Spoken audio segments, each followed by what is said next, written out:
Welcome to Around the Blockchain. Don't forget to like and subscribe. Awesome. All right, Torsten, welcome to Around the Blockchain. If you can just introduce yourself to the viewers for me.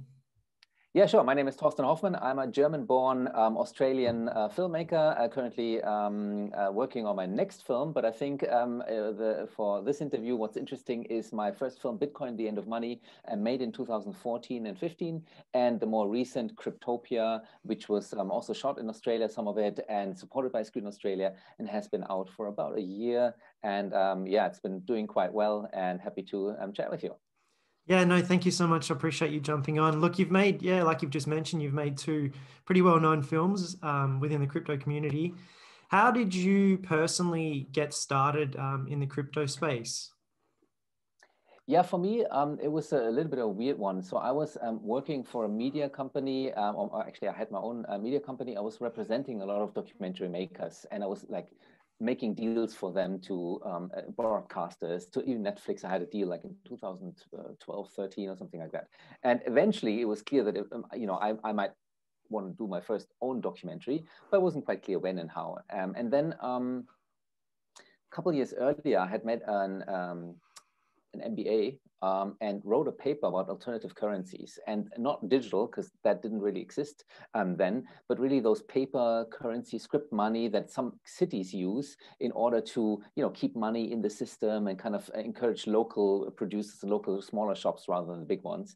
And that's when I kind of analyzed or understood that kind of the fiat money system is kind of a fraud, or kind of like a weird one. So when I learned about Bitcoin in 2013, it was kind of clear and relatively fast for me to understand, oh, this is something to investigate. And then it was clear, okay, that's the topic for the documentary. I get it.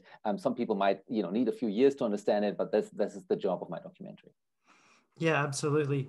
Look, I wanted to focus probably on Cryptopia, which is your latest documentary. I do know, obviously, you've made multiple, but I think Cryptopia would be good. Look, obviously that documentary is sort of broken into three parts. Like I said to you off camera, it was very well done. When you first sort of introduced Bitcoin to somebody who maybe isn't, as well versed in the subject, how do you sort of describe Bitcoin to people?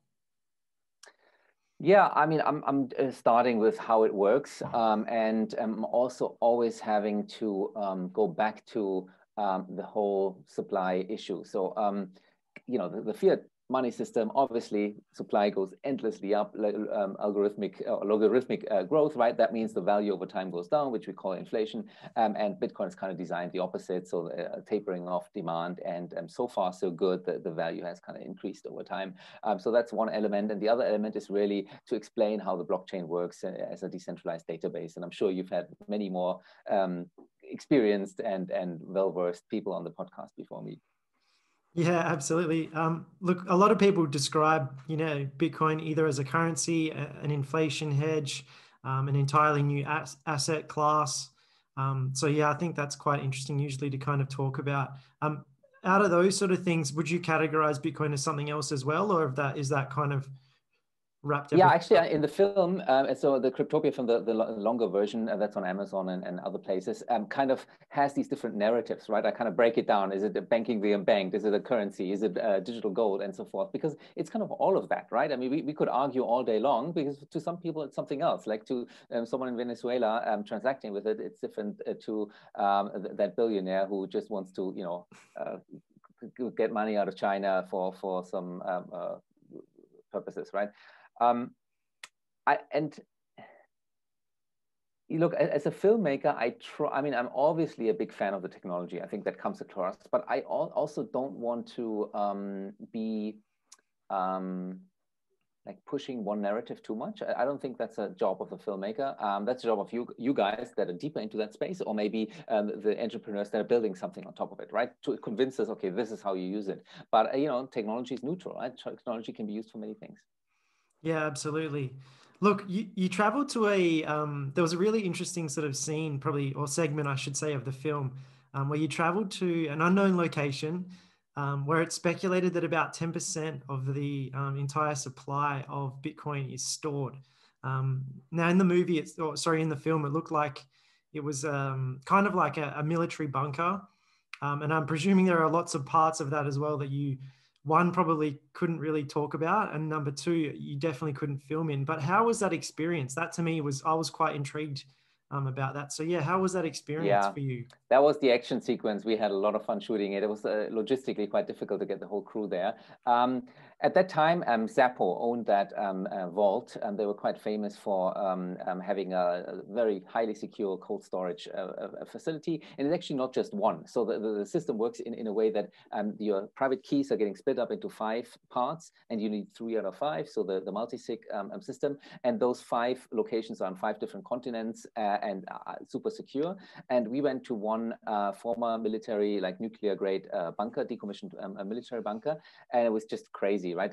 Going 100 meters into the mountain, 100 meters down. And then we were able to access those servers that are not even on the internet. And what was actually funny about it, we made it all the way there, and the security checks and the passports, and all that kind of craziness. And then they didn't even let us see the actual servers from Zappo, which by now is actually part of the Coinbase group, the cold storage part of it. And I'm like, I came all the way. At least show me some servers, and they showed me like some others, and they're blinking, so they're still blinking connected to the internet, but these are not the right ones. So if you look very carefully at the script, I'm like, these aren't the actual servers, but they're sitting somewhere down here, right? Yeah, it's crazy. It's crazy. Yeah, what an experience. Have you had anything like that happen before, where you've sort of traveled to a location that you can't really disclose? I haven't, but my partner and co-director, Michael, he had shot on, I think, a nuclear submarine before, and some other like aircraft carriers and things like that. So he has a little bit of background, but he came out of that bunker with us. He's like, Torsten, this is the coolest thing I've ever done. So yeah, it was really fun. Yeah. Yeah, absolutely. It was such a good, little segment of the movie. I was quite intrigued by that. Yeah, so that was pretty cool. Look, moving on. So the documentary then sort of moves on to sort of start talking about blockchain. How do you sort of describe blockchain technology to people when asked? Yeah, I'm going to answer the question slightly differently. So I think going back to your earlier question, how do I get people to understand it, and how to start? And I think the story is always you have to start with Bitcoin, even though maybe it's unpopular with some, or people don't understand or think it's too expensive. But Bitcoin is kind of the granddaddy, and we can't argue around that. And so anything that happened after that, and maybe starting with Ethereum, right? Couple of years later, it's kind of building on the shoulders of Bitcoin. So that's why the first chapter is, or the first act is Bitcoin, and then blockchain, even though, of course, I know Bitcoin has a blockchain. But what I mean by that is all these other blockchains that have been coming up. And at the time that I made Cryptopia, I think Ethereum was really the only legit or big, credible other network. And now, I mean, over the last year or two, we've seen quite a few new networks and ecosystem spring up. I don't know what your opinion is, but I think Ethereum still has a comfortable lead in terms of platforms being built on it and applications. But yeah, look, I'm not that much of a maximalist to think that everything will be built on 1 or 2 platforms. There might be many use cases that require different sets of features. Yeah, absolutely. You're not the first person to say that to me as well. I think, the general consensus is by a lot of people within the industry. They're sort of saying that, yeah, there's probably going to be a lot more than just, 1 or 2 blockchains. There's probably going to be, 20, 30 blockchains. And those are all sort of going to be, used by, I guess, different people on obviously in different countries and on different continents and that sort of thing. There'll just be some kind of like geological preference. Yeah, and also, just because there is a blockchain doesn't mean that it's an investable asset that you can get rich of it, right? So that's, I think, the other thing that people need to understand. Just because something is used might not mean that it will increase in value just as Bitcoin. So the story of this is, coin X is the next Bitcoin. I think that's a fallacy, and I think it's our job in the industry to kind of not warn people, but just say to people, you have to be careful. A lot of money is being made, but also a lot of money is being lost. And kind of Bitcoin again is kind of like the granddaddy, and it's the only kind of digital gold. I mean, even that thesis, we don't really know whether that's going to happen. But in terms of beginners and investing money, you would want to be careful. Yeah, absolutely. I totally agree with that. Look, obviously blockchain has a pretty sort of broad use case. What industry do you sort of think that maybe blockchain will go into and impact the most, or have the most impact on, and why? Yeah, it's a tricky one. I mean, I think you have probably much more experienced interviews on your podcast. I mean, I would say, you know, financial applications, obviously, I mean, the whole financial system is going to be built on blockchains and different systems. But what I've been watching recently is this whole creator economy. I mean, you're part of the creator economy. I'm a creator, and this whole idea of kind of turning what we produce, what we create into NFTs or into something like more tangible or investable, or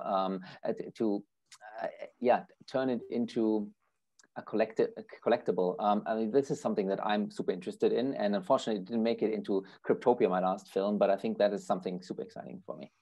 Yeah, absolutely. I wanted to ask what your thoughts were on NFTs and digital art and all that sort of stuff. Do you have, a bit of an opinion on that?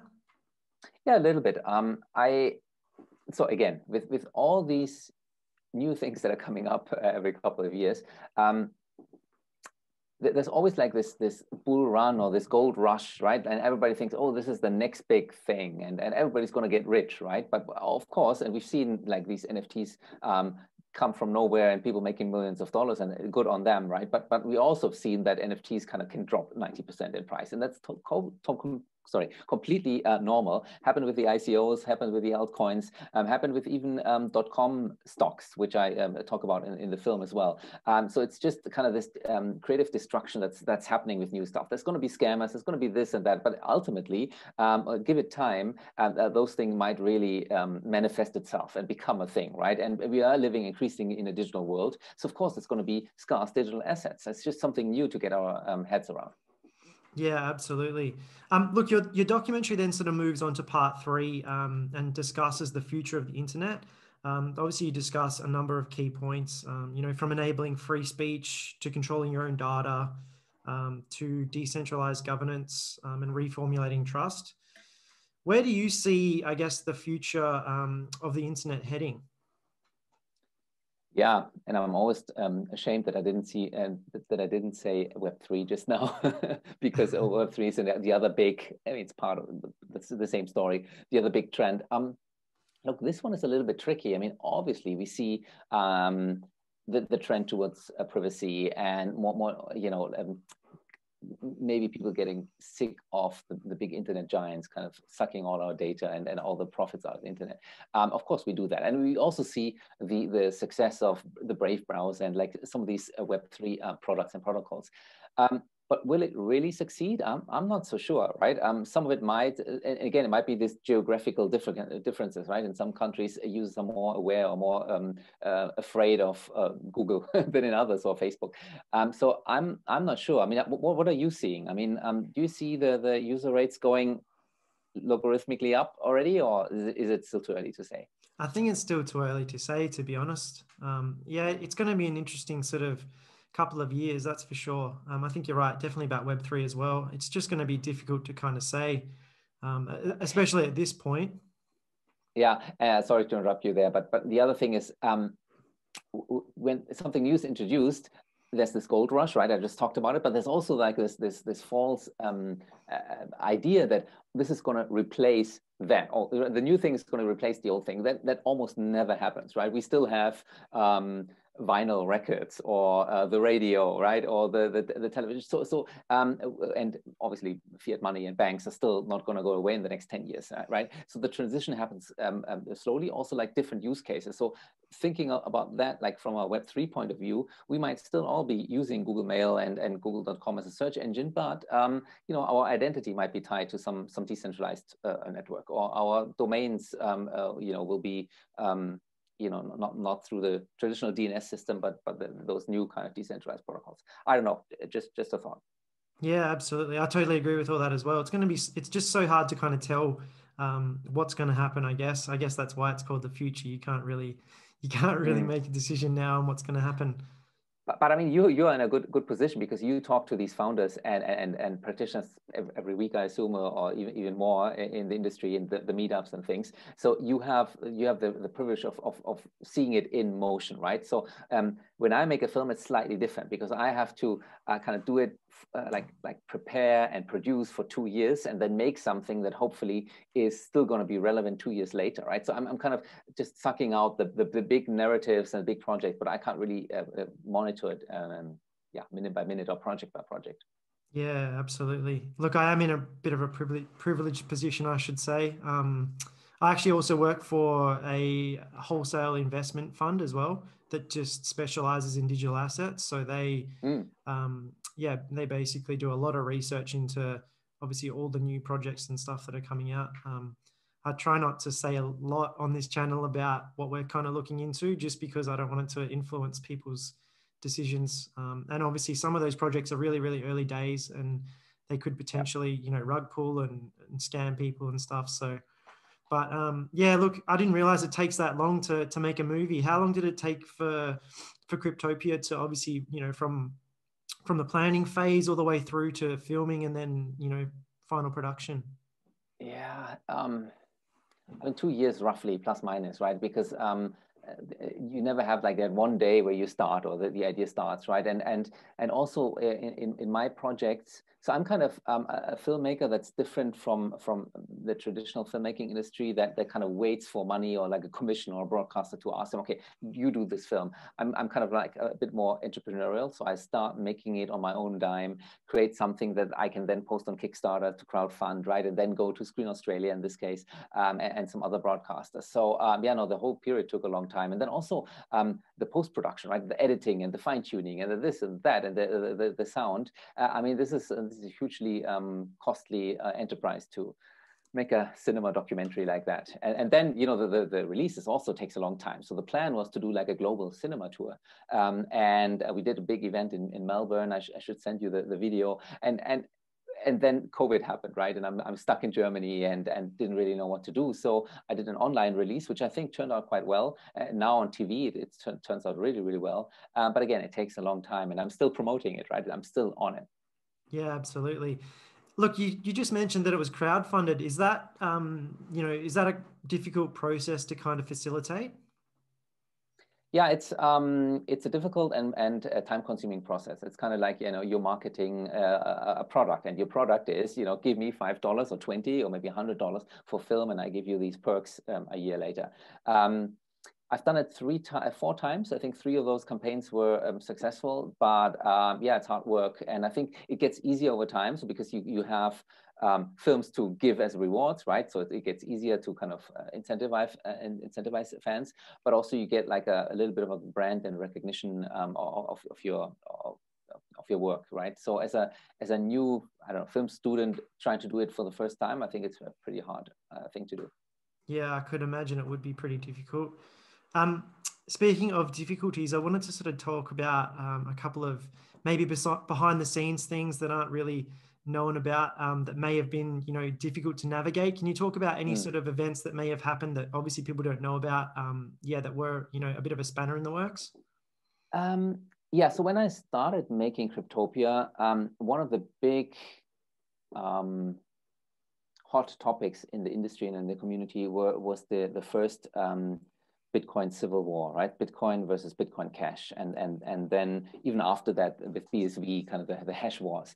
And I have tons of content, tons of interviews, and you might argue I still have a lot of content about this in the film, but it was kind of like the most important thing. And then slowly over time, you know, I've always thought that ultimately the market will decide, right?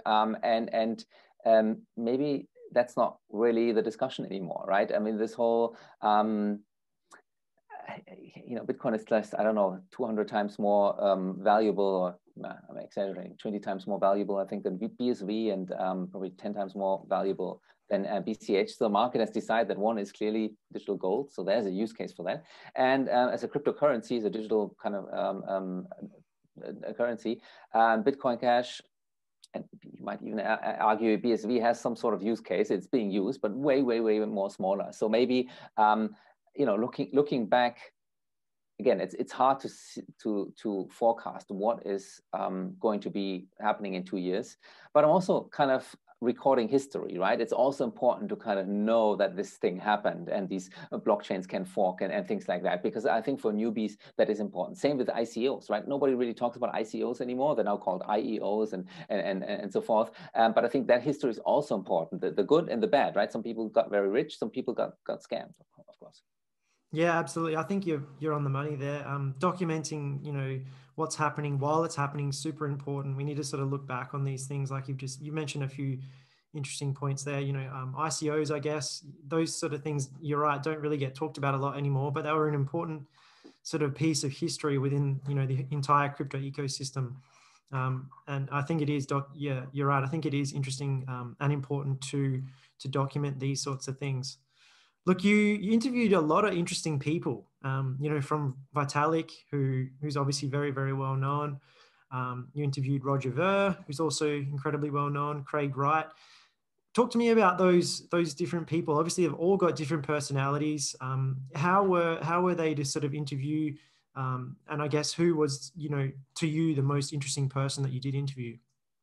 Yeah. So first of all, I mean, I was super fortunate to to get mostly yeses. So when I ask, okay, do you want to be interviewed? Most people say yes. I mean, you probably get this too, right? Because they want to sell us their ideas and promote their coin or whatever. But again, having made that first documentary, which was also quite successful, it went to TV channels. It was kind of easier for me to open the doors. And all these interviews were incredibly cooperative. There weren't like weird moments or like walkouts or like moments that I had to delete. So overall, no bad experience at all. So that was good. And in terms of who's interesting, look, I personally, I mean, I really like Laura Shin, because I mean, she's kind of like a journalist, trying to figure things out and making things digestible for her audience, for her podcast audience, but also for her. I think now she's writing a book. So she was like, I think, very interesting for me, because I have known like the crypto folks and the investors and the entrepreneurs before, but she's kind of like a kindred spirit in a way, like, trying to really uncover things and find out the details. And yeah, look, I mean, everyone is kind of different in their way, right? Yeah, absolutely. Look, that's good to hear that you had no bad experiences. I haven't either on this channel, so which is cool. And yeah, Laura Shin, she's an interesting person, very knowledgeable. Obviously, she sits in front of a lot of people. Her podcast is really successful. I didn't actually realize she was writing a book, so that'd be cool to kind of see what happens there. And she's actually even more hardcore than I am, or probably you are, in that she doesn't own any crypto. So she's like, okay, I'm a journalist. I don't want to be influenced. I don't want to like push the price of Bitcoin just because I have Bitcoin, or vice versa. And I'm like, no. I mean, I obviously have a little bit. I'm a filmmaker. I'm not a rich investor, but I think for me it's important to actually play and be part of that ecosystem. But she's like totally neutral in that way.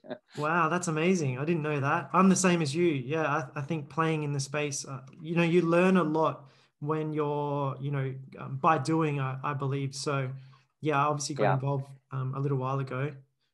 Yeah, same here. And look, I mean, just losing $200 on an ICO, that teaches you a lot. And it's $200 maybe not so important in the grand scheme of things, but like the learning that it provided is maybe worth more than those $200 that I lost. So yeah, totally fine. And hopefully my film doesn't come across as biased. I think I'm kind of like relatively mainstream in like, okay, Bitcoin stands apart, Ethereum is kind of a serious thing, and then I talk about, I don't know, 10 other projects, and they're worth looking into it, but it's not investment advice, obviously. Yeah, absolutely. I think you've done quite well. You've definitely made like you've just said, the documentary is very, very neutral. It's not sort of set to influence anybody's opinion. Just provides a whole bunch of information, and obviously you just let people decide for themselves. Speaking of which, what are you working on at the moment? Yeah, look, I'm working on a new film, but I'm not quite ready to disclose yet. We hope actually to get a little bit of development funding from Screen Australia in order to spend a bit of money. And there might be a first shoot in October, but I mean, rest assured, it's also going to be about a controversial technology. It's also going to be me figuring things out and talking to global leaders in that space. But this one will hopefully also take me to China, where there's a lot of security, and the propaganda ministry has to be involved. So it's it's hugely complex. And again, it's going to take me 2 years to finish it. But I'll let you know once we I don't know, do a crowdfunding, for example. Yeah. Yeah, absolutely. That'd be awesome. Look, with your, filmmaking, you travel quite a bit. And obviously with COVID, that's been pretty difficult. What have you sort of, been doing while that's been hard to kind of obviously get around and that sort of thing? Have you had stuff that you're able to kind of work on? Yeah, so I still run my company, a little bit of distribution work. I'm doing a bit of consulting work, especially for virtual reality type of projects. I used to have a VR company, but actually mostly most of my time was promoting Cryptopia, which I didn't have anything else to do. I couldn't shoot anything, and I think that was maybe the reason why it's been going so well. So we have, I don't know, 100 5-star reviews on Amazon. We licensed it to Al Jazeera English, Al Jazeera Arabic, and about 10 other big broadcasters, and these are big serious broadcasters. So we've already reached millions of people and continue to do so. And I think the reason is because I actually spend the time to promote it and spend even more time on the film, which maybe other filmmakers can't. Yeah, absolutely. What are the numbers behind Cryptopia, the film? Like, do you sort of keep track of the metrics in terms of number of views, people, countries it's been broadcast in, all that sort of stuff?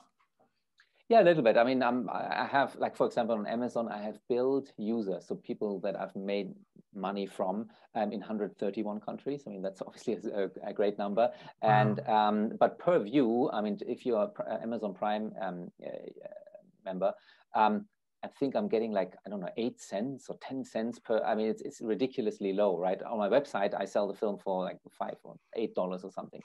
So it's hard to keep total track, but yeah, it is interesting. And maybe for your audience there, I mean, put yourself in our shoes, right? We are content creators. You as a podcaster, you rely on 5-star reviews on Apple, iTunes or podcasts, right? And same for me, like every review, every little tweet really counts, whether it's on Amazon or IMDb or any of these platforms. It's really, really helpful. Yeah, absolutely. What we might do is link your website in the comments section of this episode, and then obviously I'll put it out on all sort of social media platforms. And by the way, because you asked, what did you do during COVID? The other thing, of course, happened is all these online events, right? So universities and like meetup groups, and they wanted something to do. So we screen our film and we do a Q&A with the audience. That was kind of fun. I'm still doing it. So if anybody listening wants to do a little event, just reach out to me. Yeah. Yeah, absolutely. I think there's a couple of events coming up here in Perth, not too far away. So I can definitely try and put you in touch with somebody. Look, do you have any closing thoughts for the viewers? I know I'm sort of mindful of your time. I know you've got places to be. So yeah, do you have any closing thoughts? Well, other than support creators like yourself or myself, please. Also, this is still early. Yeah, you haven't missed the boat with Bitcoin, or you haven't missed the boat with Ethereum. We're still figuring things out. Things might still go very wrong, but I think everything points in the right direction. Be very careful with your money. Don't bet the farm, so to speak. Be a responsible human being with your money, especially. Absolutely. Look, Torsten, thank you so much for your time. Like I said before, we will link everything in obviously the show notes, as well as we'll share this on social media so people can find you obviously on Twitter, LinkedIn, and wherever else you sort of hang out. Yeah, thank you. That was fun. That was a really well done interview. I'm looking forward to seeing it on YouTube probably, if you want to watch it. Yeah, absolutely. Thank you so much. Appreciate it. Thank you.